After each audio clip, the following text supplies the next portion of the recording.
정보가 있는 시사 토크쇼 장윤선의 팟짱.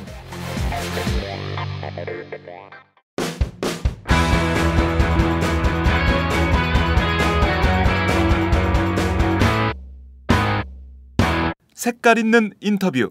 색깔 있는 인터뷰 시작하겠습니다.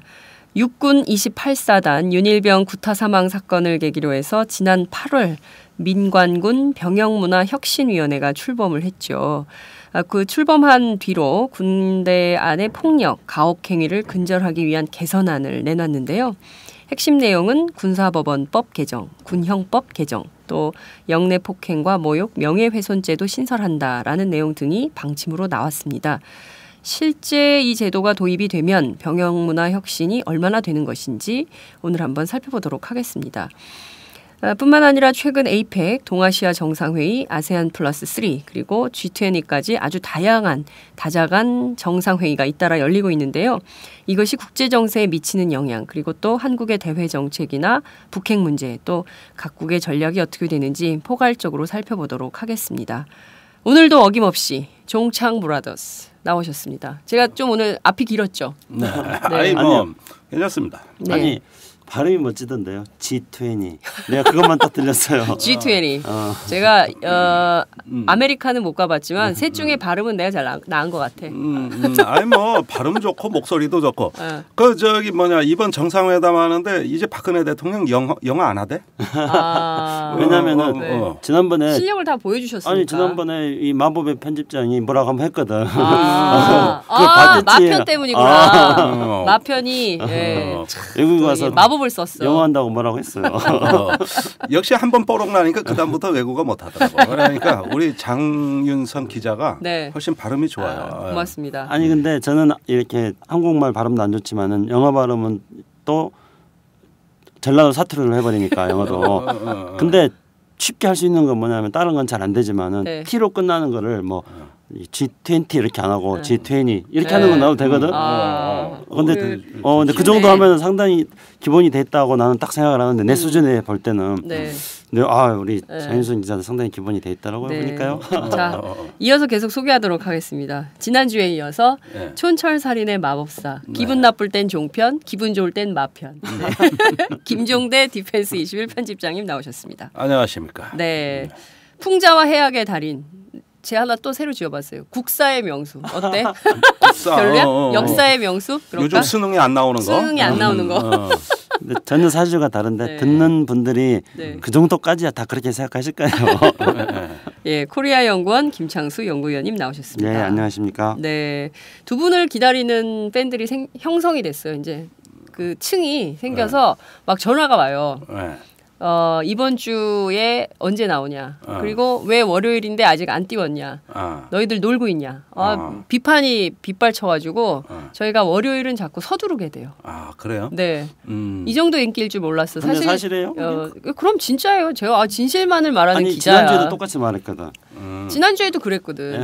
진짜 트위터나 정말 전화도 오고 아니 선배 정말이에요. 아니 그래서 아니야. 알았어요. 그런데 왜 출연료는 똑같아?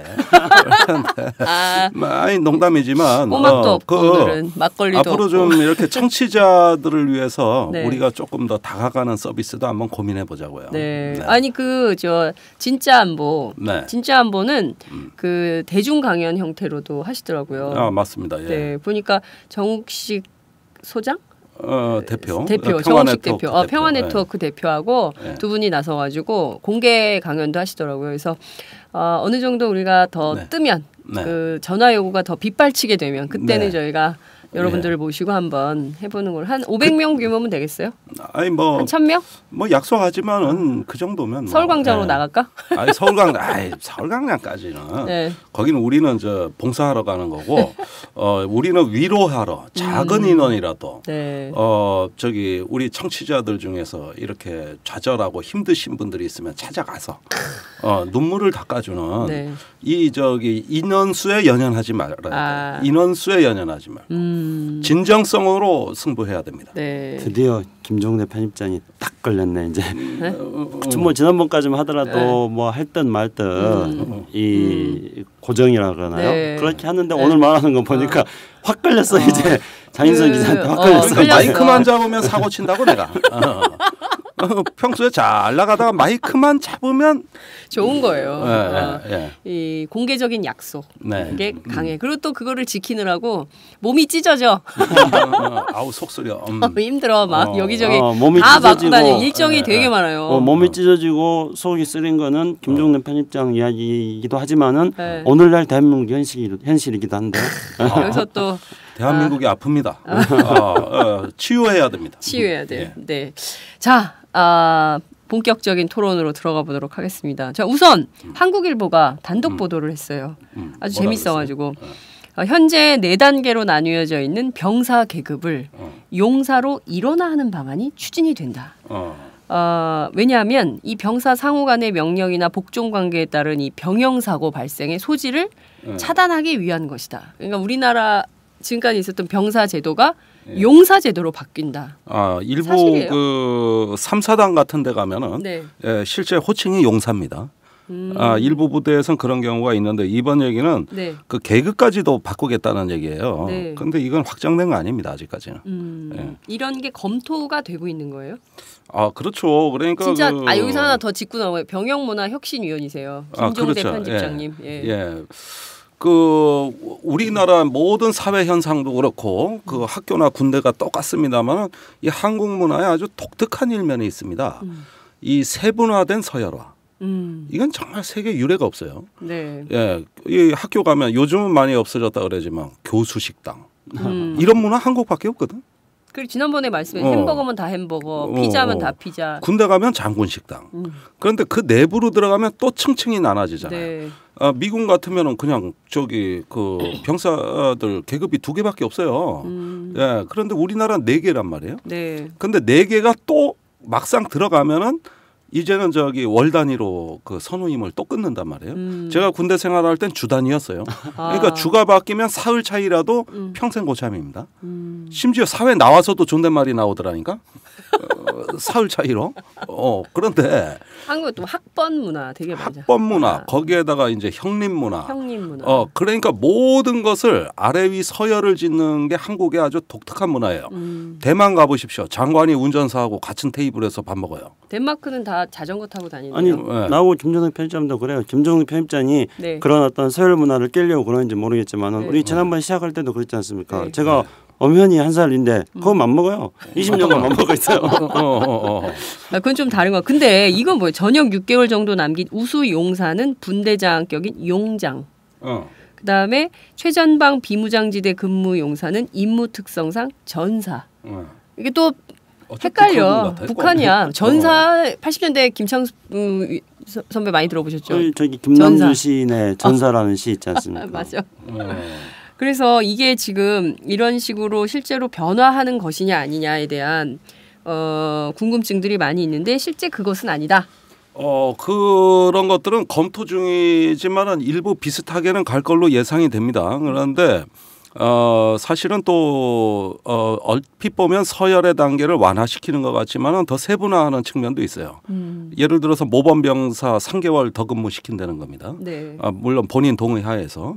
그러면 이제 저기 어떤 선임 분대장 이런 거 또 직위가 새로 생기는 거고요.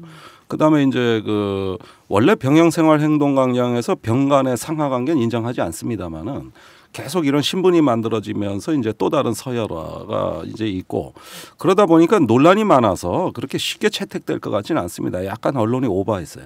그런데 그거는 시도가 될 것 같긴 한데요. 김종대 편집장 어떻습니까? 그러니까 지금 우리나라만 이렇게 사병들이 4개 등급으로 나눠져 있다 그랬잖아요. 네. 그게 일제 잔재니까 지금 북한도 4개로 나눠져 있을까요? 그래서 미국은 이제 아까 김종대 편집장 말씀하신 것처럼 2개고 전 세계가 대부분 다 그렇게 이제 2개의 등급으로 되어 있는데 그래서 이게 우리나라 내부의 어떤 그 병영 문화 개선 차원에서 뿐만 아니라 일제 잔재를 이 기회에 또 한번 정리를 해보자. 군대 내에 아직도 남아있는 그런 문제의식도 여전히 존재하고 있기 때문에 적어도 이게 뭐 용사로 될지는 잘 모르겠습니다. 그렇지만은 4개로 나눠져 있는 사병 계급이 뭔가 좀 2개 정도 또는 어떤 손질이 이루어질 가능성은 분명히 있지 있죠. 않습니까? 그건 있습니다. 예.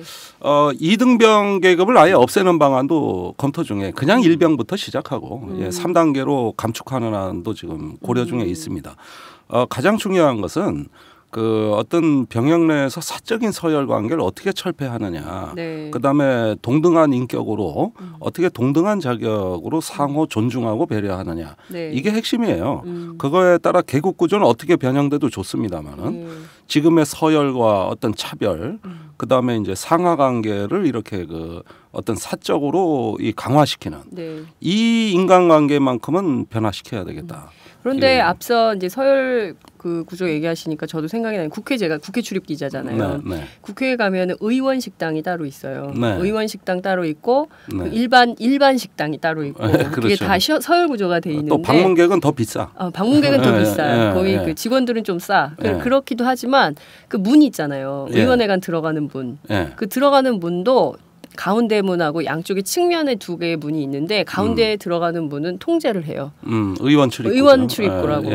국민이 주인인데 네. 국민은 저 뒤로 몇백 미터를 돌아가라 그러고 맞아요. 자기들은 종이잖아요. 네. 머슴이잖아요. 네. 그런데 앞문으로 편하게 다니겠다는 네. 심보입니다. 내가 이래서 내가 국회의원이 안 되는 거라고.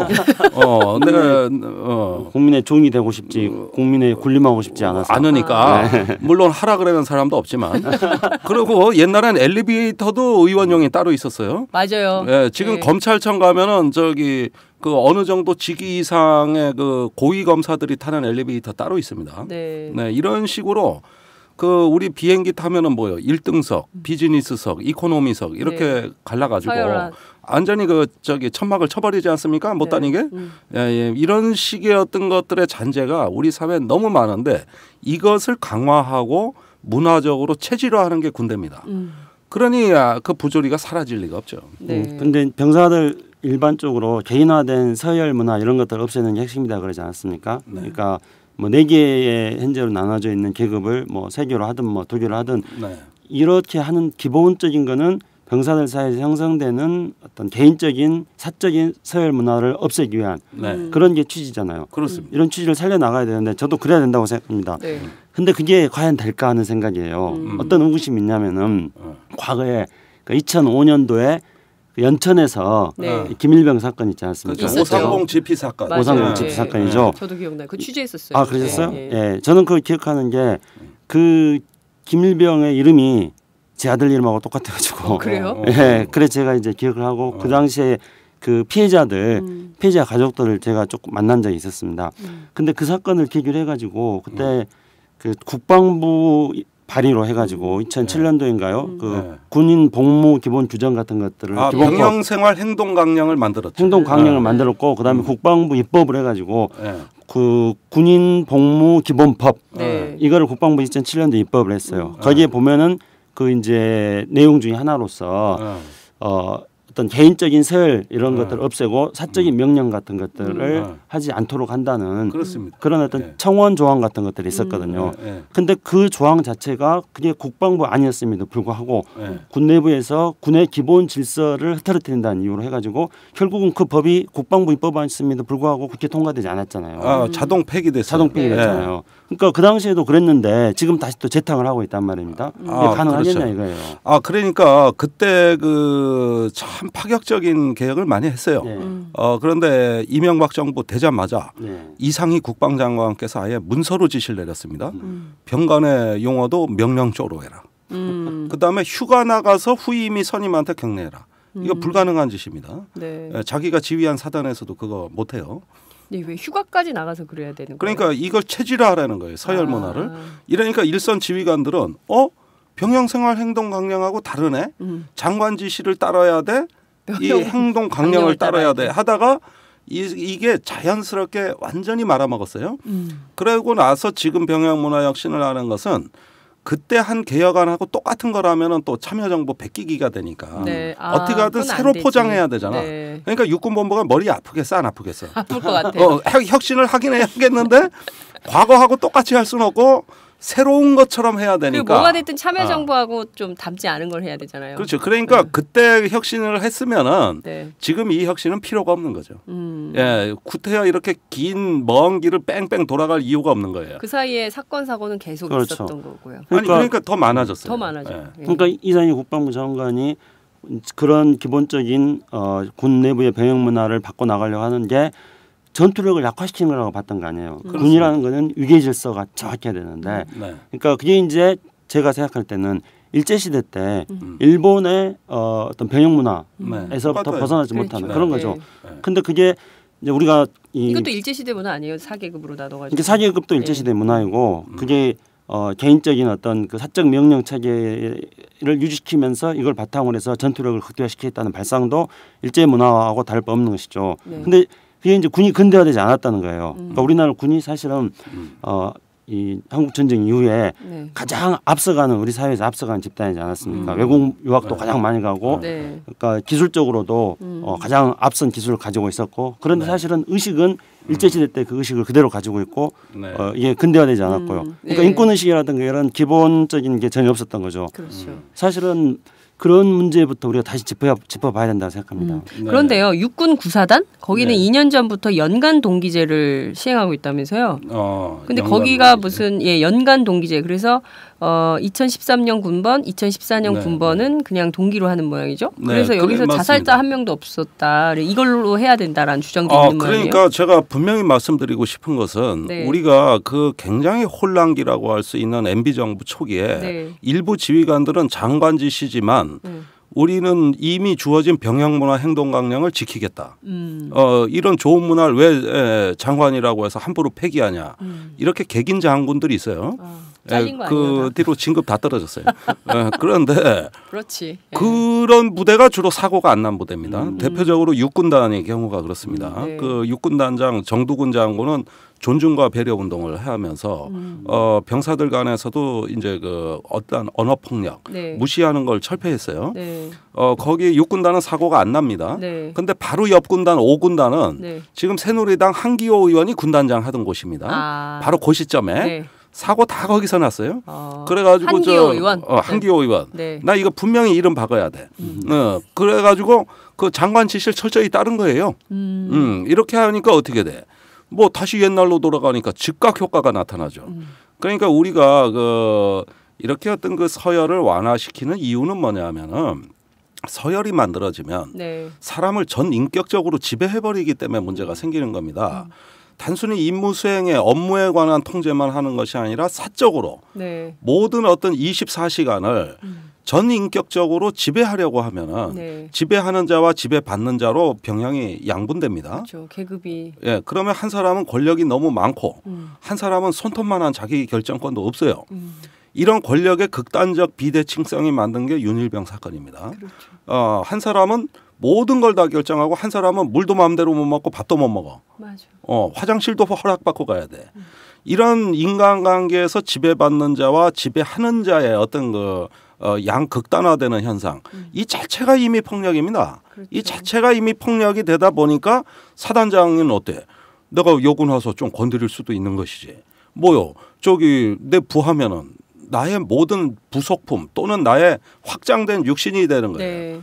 나는 쟤한테 공적인 업무뿐만 아니라 사적으로 뭐든 할 수 있는 거예요. 아니 심지어 부인들이 김장도 막 시키잖아요. 김장 뭐 그런 뭐 부분 요즘 많이 줄었습니다만은 뭐 저기 식모노로 다 했고. 그러니까요. 그렇게 되면 어떻게 돼요? 그 저기 이 어떤 그 모든 걸 지배하는 이런 군대가 어떻게 되느냐? 전쟁 나면은 학대받던 군인이 에이 이놈의 조직 저버렸으면 좋겠어. 에이 뭐 이놈의 조직. 그리고 고참들은 어때요? 학대를 하던 고참은 쫄병이 저놈이 총불을 어디로 돌릴지 불안해. 내가 한동안 너무 갈궜단 말이야. 이런 군대는 전쟁 나면 시스템 와르르 무너져요. 22사단에 그 총기 사고 났을 때 보십시오. 소초장 도망갔습니다. 상황병 책상 밑으로 숨었습니다. 부소초장 못 찾아서 저기 결국 탄약고 열쇠를 자기가 총을 발사해서 잔물통을 부쉈습니다. 지휘 체계 무너지는데 딱 3분이면 됩니다. 3분. 3분에서 5분이면은 그 조직은 붕괴예요. 자, 이 조직이 왜 이렇게 됐을까요? 평소에 존중하고 배려하지 않았기 때문입니다. 신뢰와 정 이런 것들이 깨지면서 오로지 집단 따돌림 또는 지배와 피지배 이런 관계로 인간관계가 권력 관계가 형성이 되고 나니까 네. 막상 상황 벌어지니까 그런 조직 붕괴하는 거 5분이면 끝납니다. 존중과 배려라는 용어를 사용했는데 저는 네. 되게 중요하다고 생각합니다. 그러니까 제가 생각할 때 우리나라 지금 군 지도부들은 존중과 배려는 군과 전혀 거리가 멀다. 먼 네. 그런 단어다 이렇게 생각할 거예요. 네. 군은 시키는 대로 좀 속되게 말하면은 까라면 까. 그렇지. 내가 그 말을 참 그 말을 참 못하겠는데 딱 하시네. 네. 그 정도는 돼. 그 정도는 해도 괜찮나요? 돼요? 예, 네. 그럼요. 군대는 여기 그래야 늘 된다는 말씀드린 거죠. 방송 심의를 안 받는 방송. 음원. 네, 그렇구나.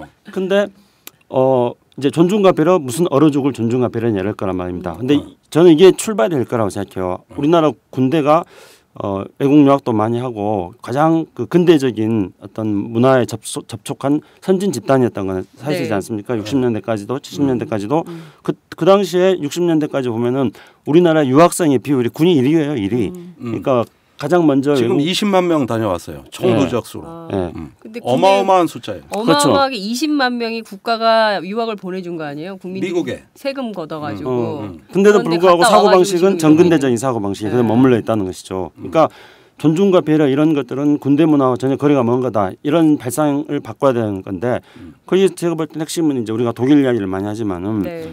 독일에서는 군대 자체를 그러니까 병사 자체를 군복을 입은 시민이다. 그렇지. 예, 그렇기 때문에 군인들도 시민의 기본 권리 네. 이런 것들을 존중받고 그런 것들을 지키고 유지하는 그런 군인이 되었을 때 군이 강군이 된다는 거예요. 네. 그러니까 존중과 배려라는 것은 시민의식의 기본 아닙니까? 맞습니다. 자, 우리가 병사 계급 얘기하는데 20분을 썼어요. 빨리 지나갑시다. 예, 네, 그만큼 지금 다음 일정. 예, 그만큼 일정이 너무 많아. 그만큼 이게 문제가 심각한 것 같고 국민들이 듣기에도 이게 되게 관심 갖고 들을 만한 사안이 아닌가 싶은데요.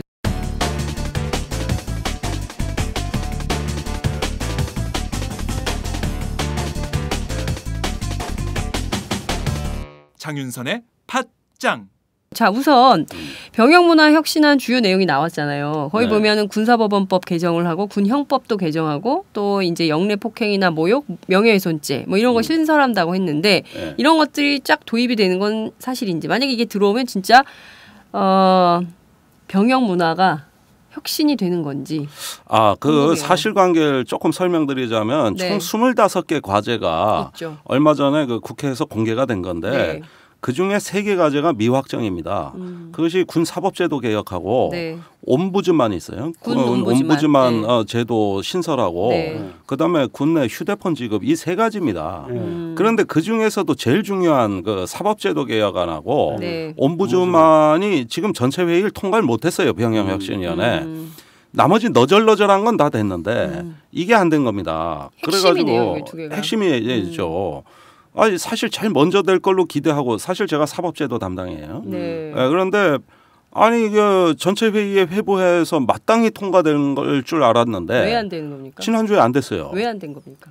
일부 위원장단의 독단 때문입니다. 다 위원들이 이거 해야 된다 그랬는데 저기 회의 주재하는 위원장단이 네. 여기서 갑자기 이런 논의가 부적절하다는 거야. 나 참나. 왜 부적절하다는 거예요? 왜?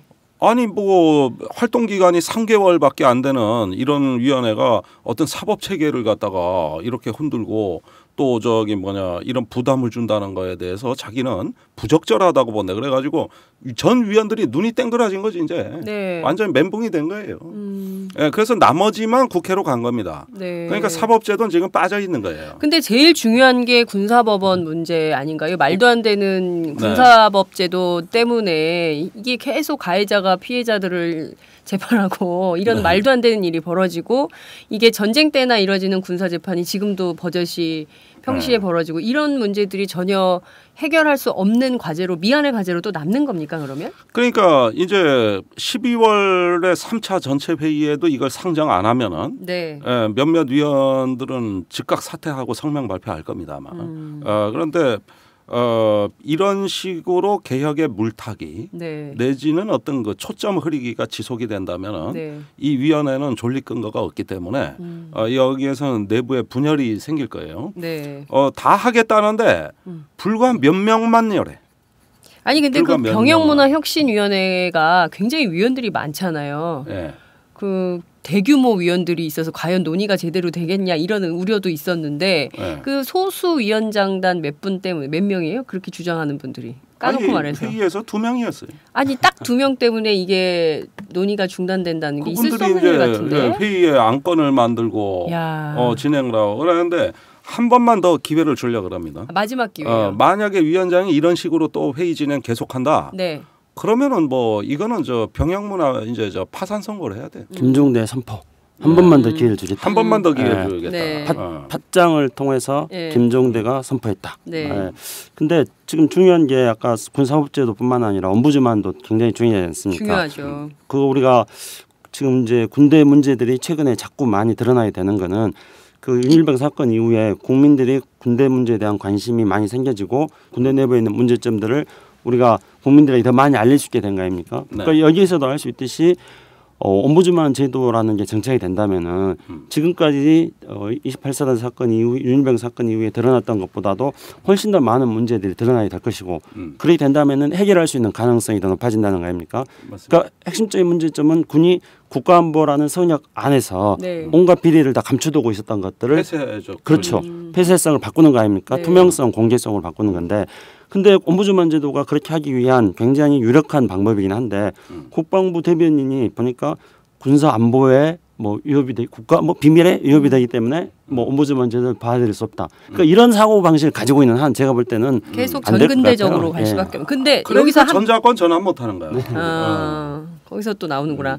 근데 국방의 인권 옴부즈만 같은 거를 사람들이 옴부즈만 뭐 그 있으나마나 아니 한국의 옴부즈만들이 좀 대충 그래가지고 우리나라 뭐 그 국방부에 뭐 군인들 뭐 옴부즈만 있다고 해서 뭐가 되겠어 이렇게 생각하는데 독일의 옴부즈만이 잘 되고 있다는 거 아니에요? 그거 좀 살짝 소개를 해주세요. 네. 독일의 옴부즈만은 이제 언제든 나치 군대로 회귀하지 않기 위해서 네. 그 국가에서 군을 감시하는 제도를 아주 철두철미하게 만든 거예요. 그래가지고 한다면 적어도, 우리도 그런 식으로 해야 되는 거 아니에요? 의회 장관급 옴부즈만을 설치해가지고 불시에 방문권, 조사권, 그다음에 언론 공포권, 네. 그다음에 이제 저기 고소 고발해서 기소하는 것까지 막대한 권한이에요. 이런 것들 권한을 다 줘버린 거예요. 그런데 중요한 거는 이 내용들이 네. 국민들이 한번 청취자 여러분께서 판단해 보십시오. 이 내용들이 무슨 군사 기밀을 접근하는 겁니까? 군사 기밀과 전혀 상관없는 건데도 불구하고 이런 어떤 문제점들이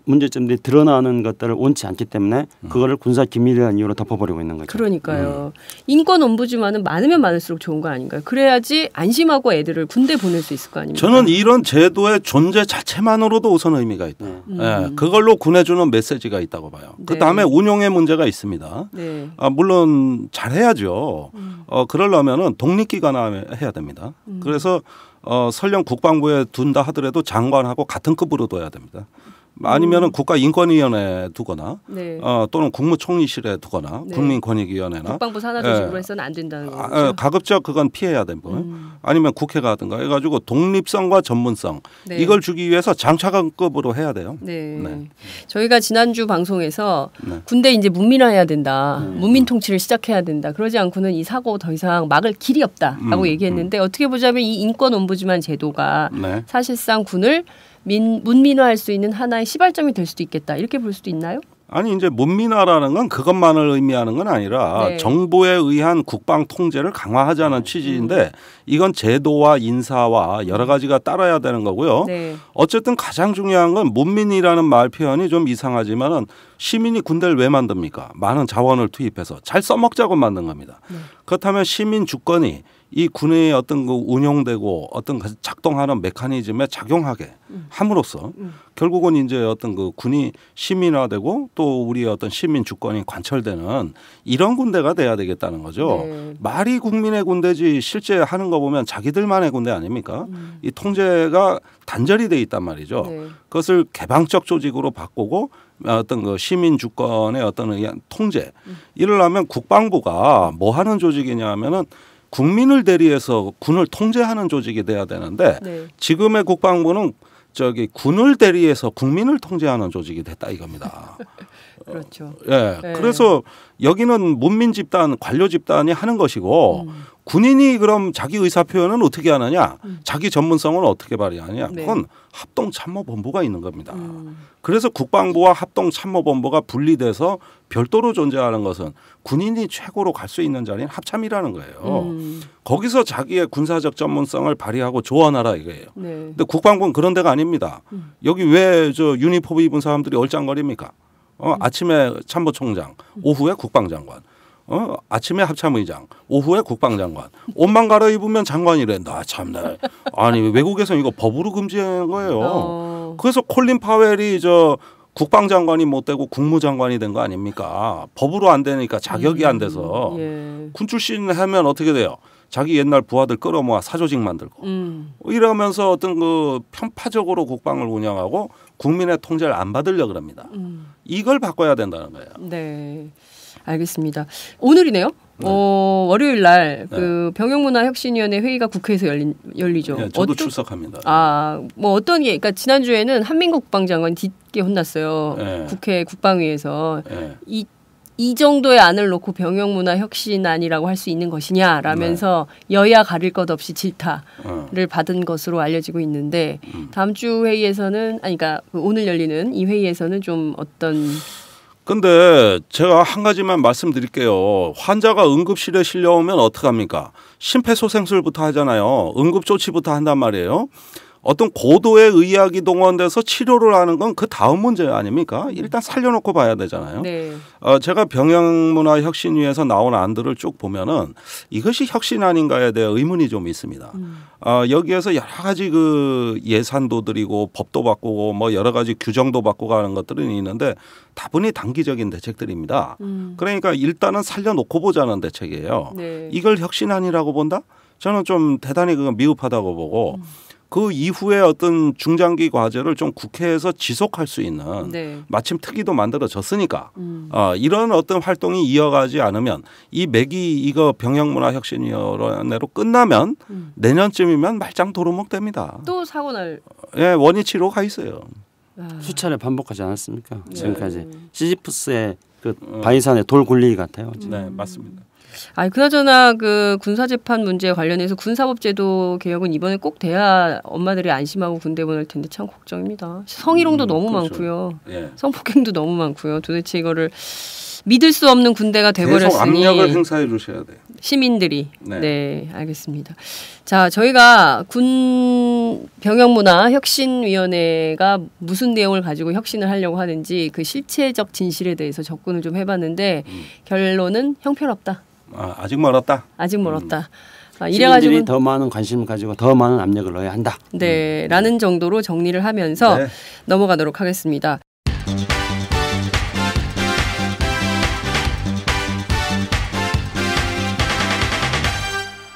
장윤선의 팟짱. 최근에 다자간 정상회담 이제 저희가 군사안보에서 살짝 통일 외교로 넘어가도록 하겠습니다. 주제를 다 넓은 의미에서 안보입니다. 우리의 삶과 우리의 생존과 관련된 문제들이니까요. 알겠습니다. 자, 다자간 정상회담이 계속 열리고 있습니다. 각국 간 이해관계도 굉장히 첨예한 무대가 된 것 같은데요. 아까 그 김창수 연구위원께서 이 지금 사실상 전쟁이다. 외교 전쟁이 벌어지고 있다. 이렇게 말씀을 하셨어요. 자, 어떻게 봐야 되는지 일단 전반적으로 그림을 좀 그려주십시오. 그러니까 옛날에 이제 전투를 예를 들어보면요. 뭐 병사들이 동원돼 가지고 막 치열하게 싸우다가 이제 양쪽에 대표 선수들이 나와가지고 이 1대1로 해가지고 적장에 목을 샥 베면은 그러면 이제 전쟁에서 일단 한 전투에서는 승리하는 게 되는 거잖아요. 근데 지금 이 다자간 정상회담들이 연이어 열리고 있는데 이게 바로 그 국가의 대표 선수들이 나가가지고 지금 맞짱 트고 있는 거예요. 그런 우리의 앞으로 적어도 한 30년 정도의 우리의 국가의 운명과 관련된 그런 중차대한 문제들이 지금 다자간 정상회담 속에서 계속 논의되고 있습니다. 이게 이제 국제 정치에서 현재 가장 크게 많은 관심을 가지는 게 미국과 중국이 과연 어떤 식으로 앞으로 세계 질서에서 재정립될 것인가, 그리고 그 사이에서 대한민국 코는 어디로 갈 것인가, 우리의 비전과 목표를 실현시켜 나가기 위해서 우리는 어떤 전략을 짜야 될 것인가, 이런 건데 지금 그런 게 지금 우리 눈앞에서 지금 계속 진행되고 있는 것이죠. 실제 지난주에 한중 FTA가 체결된 뒤로 언론들은 이거 전작권 이렇게 되면서 안보는 미국, 경제는 중국 이렇게 의존도가 심화되는 게 아니냐 이런 분석들이 나왔어요. 양다리 전략을 이건 한국뿐만 아니라 동아시아 국가들의 일반적인 현상이에요. 네. 예, 호주 같은 나라 보십시오. 거의 경제는 중국화됐습니다. 예, 중국이 저 동남아의 아예 섬들을 통째로 사들이는 거 보십시오. 그런데 아시아 국가들이 중국하고 무역에서 전부 흑자를 보고 있습니다. 예, 전부 흑자예요. 한국 같은 경우는 아예 절대적이죠. 예, 그런데 반면에 이제 안보 이 어떤 그 전략에서는 대부분 미국의 동맹국 또는 협력국 또는 어떤 미국의 기지를 제공하는 어떤 우방국이 돼가고 있습니다. 결국은 이제 국가의 비교 우위로 봤을 때 중국의 군사력이 미국의 패권에 저항하리라는 건 당분간 가능성이 거의 없거든요. 그러나 중국이 갖고 있는 거대한 중력, 그 어떤 그 엄청난 어떤 그 힘으로 제압하고 들어오는 거는 당연히 경제력이라고 봐야 됩니다. 이런 거는 이제 자유주의 시각에서 봤을 때 유럽 통합 같은 게 주로 경제적 통합이었잖아요. 그렇죠. 그것이 나중에 그 정치적 통합까지 달성한 거 아닙니까? 중국은 아마 이런 경로를 예상하면서 먼 훗날 아시아의 중국화 또는 아시아의 멀로주의를 주창하지 않겠느냐 이런 것이고 지금도 그렇게 하고 있습니다. 네, 지금도 그렇게 하고 있죠. 아시아는 아시아의 힘으로 이렇게 지금 그렇죠. 이야기하고 있습니다. 그래서 은행도 만들고 이렇게 자꾸 하고 미국은 어떻습니까? 이제 저물어가는 해예요.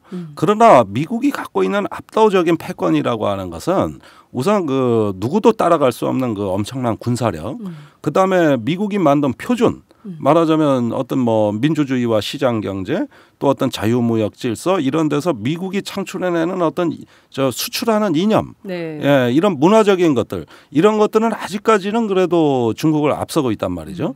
그래서 이 거대한 용들의 싸움이 이제 어떤 21세기 판 패권 경쟁인데 그 핵심이 바로 아시아거든요.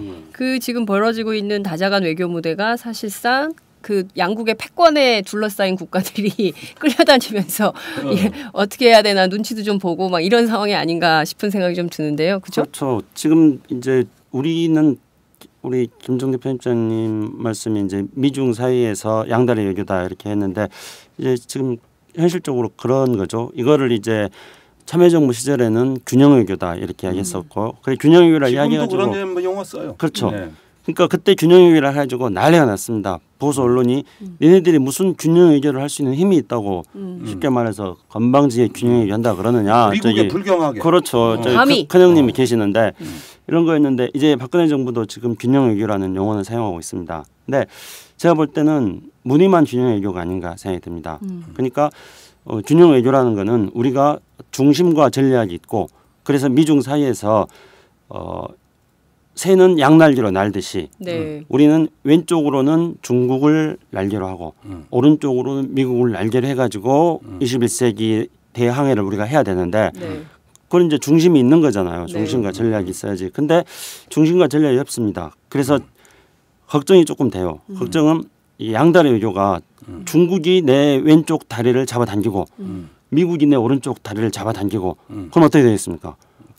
찢어져. 그럴 확률이 좀 저는 그게 가장 걱정이 되는 거예요. 우리 지금 몇십 년간에 대한민국이 어디로 나가야 될 것인가 이걸 보는데 현재 경제는 중국, 안보, 군사는 미국 이 아주 도식화된 이 전략이 없는 이 도식화된 구도 속에서 잘못하다가는 우리가 가랑이 찢어질 수 있겠다 이런 상황입니다. 그러니까 저는 말은 맞죠. 경제는 중국, 군사는 미국 맞는데 이거는 지나치게 현상적인 분석이라는 거예요. 만약에 경제와 군사가 충돌해 버릴 경우에 어떻게 될 것인가. 예를 든다면 이제 우리가 지난번에도 많이 이야기했습니다만은 군사를 미국에 의존하는데 사드를 미국이 배치해 버려 가지고 중국하고 갈등이 나버리면은 어떻게 될 것인가. 어떻게 되는 겁니까? 가랑이 찢어지죠. 가랑이 찢어져. 아니 그러니까 결국 이거 방송에서 우리가 수도 없이 강조하는 겁니다만은.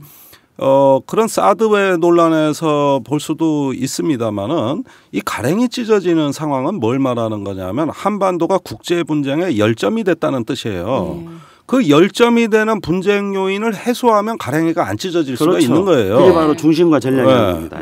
그렇다면 그 상대는 우리는 1차적으로 북한이 되는 겁니다. 네. 모든 게 북한을 명분으로 해서 한반도가 강대국 정치에 열점화되고 있다. 네. 이것이 이제 가량이 찢어지는 상황을 의미하는 겁니다.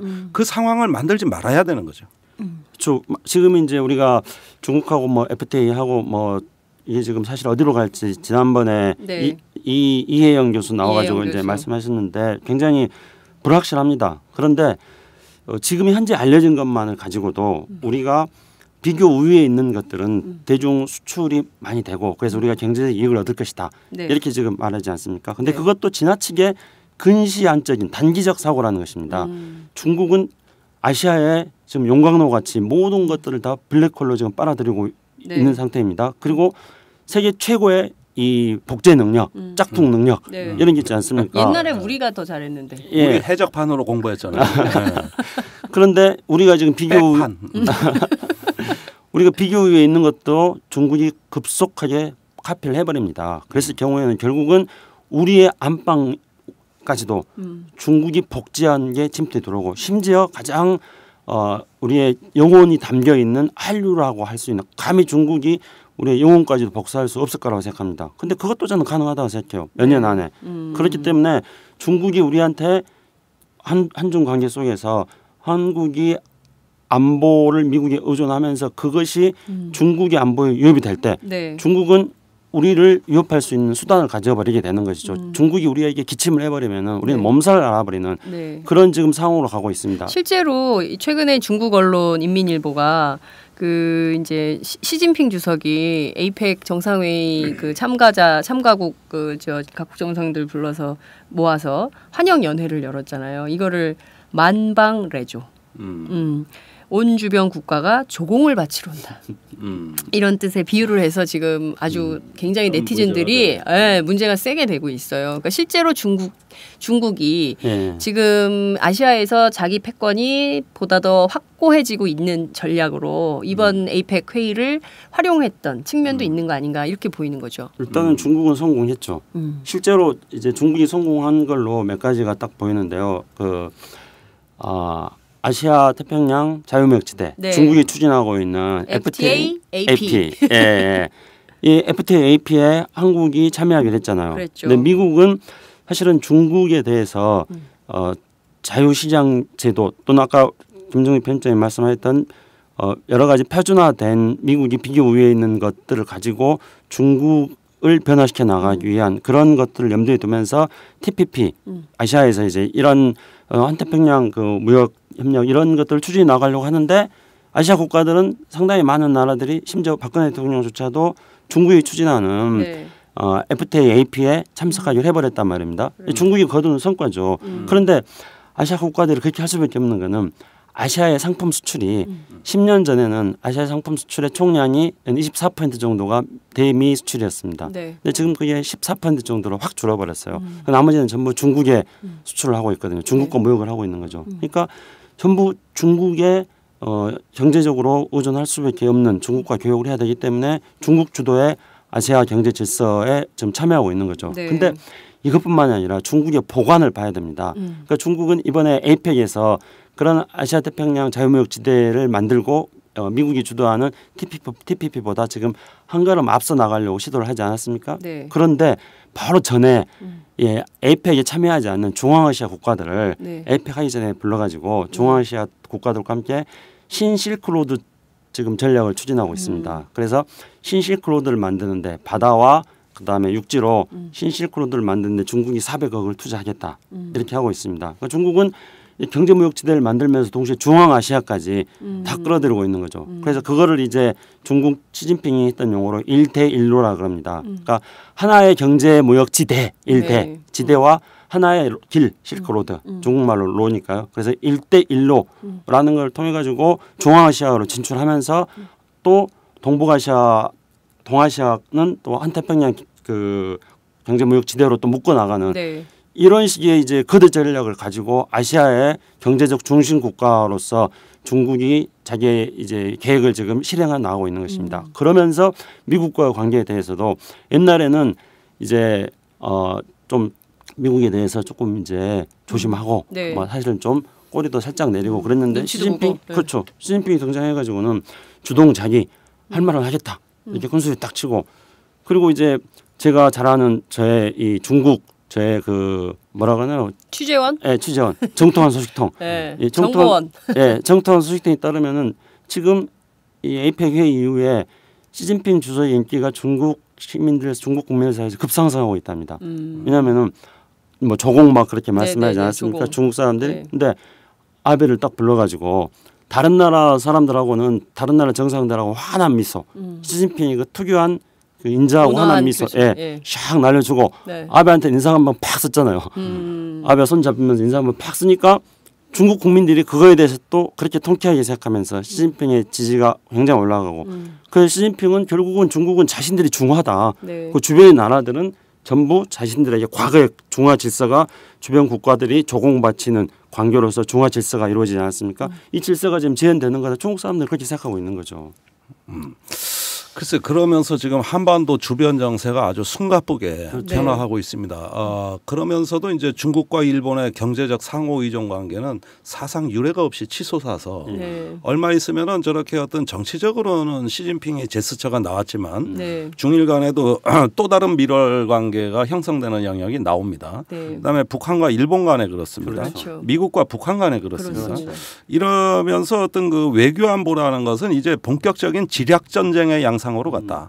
어떤 국가가 지혜롭고 유연하고 어떤 그 전략적인 그렇죠. 모션을 취하느냐에 따라 가지고 자기 국가 서열이 변경될 수 있다는 이런 어떤 그 유리한 위치를 선점하기 위한 지략 전쟁의 양상으로 간 겁니다. 그렇게 보면 외교 안보는 자유로운 상상력의 산물입니다.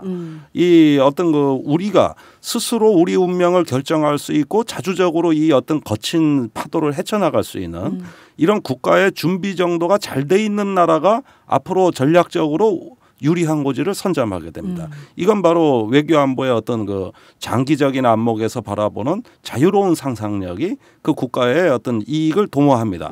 반면에 우리 경우는 어떠냐 하면은 도그마 이데올로기에 갇혀 있기 때문에 이 자유로운 상상력이 발휘되기 어렵습니다. 모든 것이 색깔로 편가르기 하고 있죠. 북한과의 관계에 막혀 있는 거죠. 사실 박근혜 대통령이 북한하고 잘해보려는 마음이 있어요. 그런데 안 되는 겁니다. 왜 안 되느냐? 자기가 만들어 놓은 도그마가 있기 때문이에요. 뭔가 남북관계 이렇게 되는 걸 이 정권인들 원하겠습니까?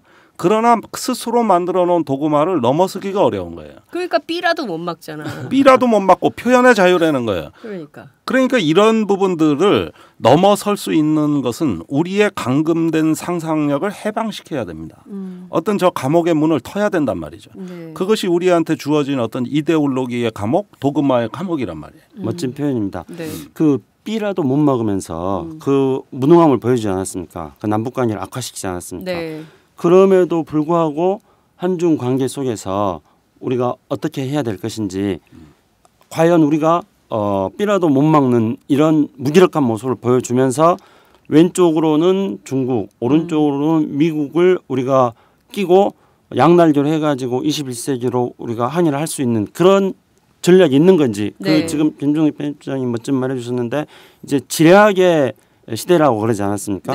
아까 이제 제가 각국 정상들이 칼을 뽑아들고 1대1로 지금 마사지 트는 거다. 옛날 말로 맞짱 트는 거다 그러죠. 맞짱 트는 건데 그런데 그 뽑아든 칼은 이게 실제로 어떤 병기로서의 칼이 아니라 바로 지략을 뽑아들고 하는 거죠. 동아시아 지도자들의 지략을 가지고 맞짱 트는 그런 지금 외교 무대가 펼쳐지고 있습니다. 자, 그런데 그 에이펙에서 한중 간의 FTA는 체결을 했지만 한미 간에는 20분 아주 간략한 회담을 했어요. 그래서 왜 이렇게 조그매냐 이런 여러 가지 설이 나오고 있고 막 이러는데 박 대통령이 갑자기 아세안3 정상회의에서 한중일 3국 정상회담을 제안했어요. 느닷없이 왜 이걸 하자 그러지? 뭐가 좀 급했나? 했던 거 아니에요? 그래도 뭐가 급했나? 지금 무슨 에이펙에서 뭐가 잘 안 된 게 있나? 저기 뭡니까 뭐 전자권도 없고 정전협정 당사자도 아닌 나라가 또 뭔가 가슴이 가만히 있을 수는 없고 맨날 한미동맹 강화만 외쳤는데 사실 폼이 안 나잖아요. 여기는 양자 외교가 아니라 다자 외교의 현장입니다. 다자 외교는 뭡니까? 어떤 선도 발언을 통해서 또 다양한 접촉을 통해서 그 국가의 주도 능력, 그 선도 능력을 과시하는 데 아닙니까? 네. 말 안 하고 올 수 없잖아요. 뭐라도. 궁색하잖아요. 그리고 맨날 이렇게 어떤 상상력을 감금시킨 도그마의 대통령인데 그걸로 국내 빈손으로 돌아올 수는 없단 말입니다. 그러니까 물론 한중 FTA는 나름대로 의미가 있어요. 네. 그러나 이런 어떤 다자 외교 공간에서 어떤 국가의 자기의 어떤 그 평화 전략 또 어떤 주도 전략을 내야 되는데 그놈의 안 되는 한중일 정상회담 얘기를 하고 온 거지 뭐. 보나마나 안 된다? 이제 이게 사실은 노무현 정부 때 제안해가지고 이명박 정부 때 한중일 삼국 정상회담을 하는 거였습니다. 네. 그런데 한중일 삼국 정상회담이 되려면은 중국과 일본 사이에 센카쿠 열도 문제 같은 게 해결돼야 되는데 중국이 지금 한중일 정상회담을 틀고 있기 때문입니다. 그런데 이번에 중일 정상회담 하면서 그거를 할 듯 그 영토 문제가 존재한다는 사실을 인정한다는 네. 걸 전제로 해가지고 중일 정상회담 했거든요. 근데 끝나고 나서 일본이 지금 다른 소리를 하고 있습니다. 그렇기 때문에 한중일 정상회담이 될지는 불확실한데 네. 그런데 박근혜 대통령이 이거를 한중일 정상회담을 이야기한 거는 아까 지뢰학이 필요하다고 그러지 않았습니까? 네. 근데 지뢰학이 없이 에이펙에 갔다가 갑자기 동아시아의 급변하는 상황을 마주치고 화들짝 놀라가지고 그래서 얼른 뒷북을 친 겁니다 지금. 그렇게 해가지고 한중일 정상회담을 꺼내들였고 또 미국의 대통령하고 만나는 자리를 연출했던 것이죠. 그렇지만 결과적으로 가능성은 낮다. 뭐 추진해야 된다고 생각합니다. 네. 추진해야 되는데 지뢰학이 없는 상태에 추진하면은 네. 그거는 헛발질이 될 수 있다는 안 거죠. 하니만 못하다. 네. 알겠습니다. 자, 오늘 굉장히 그 뜨거운 주제 두 가지를 가지고 얘기를 해봤는데요. 다음 주에는 더 뜨거운 주제로 만나서 네. 청취자들을 아이고 깜짝 놀라게 해줄 거야. 해버렸네. 겨울이니까 날씨도 추워지는데 예. 따뜻하게. 알겠습니다. 다음엔 좀 색깔 있는 장소로 나가볼까요? 네. 알겠습니다. 섭외하도록 하겠습니다. 네. 자, 오늘 말씀 감사합니다. 네, 네, 고맙습니다. 감사합니다.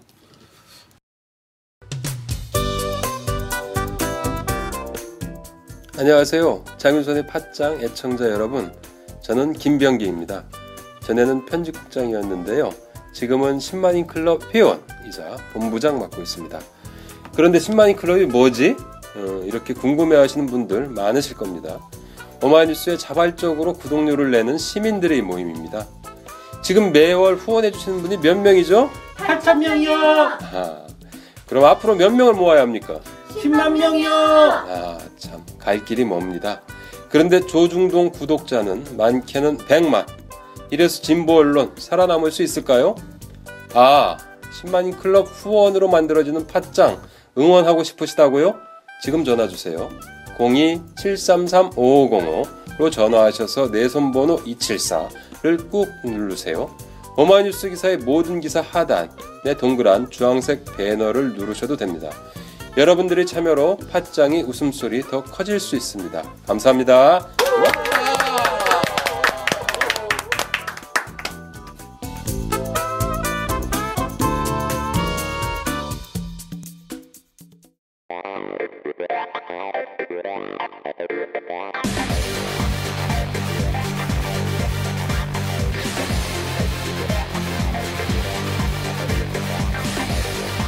정보가 있는 시사 토크쇼 장윤선의 팟짱.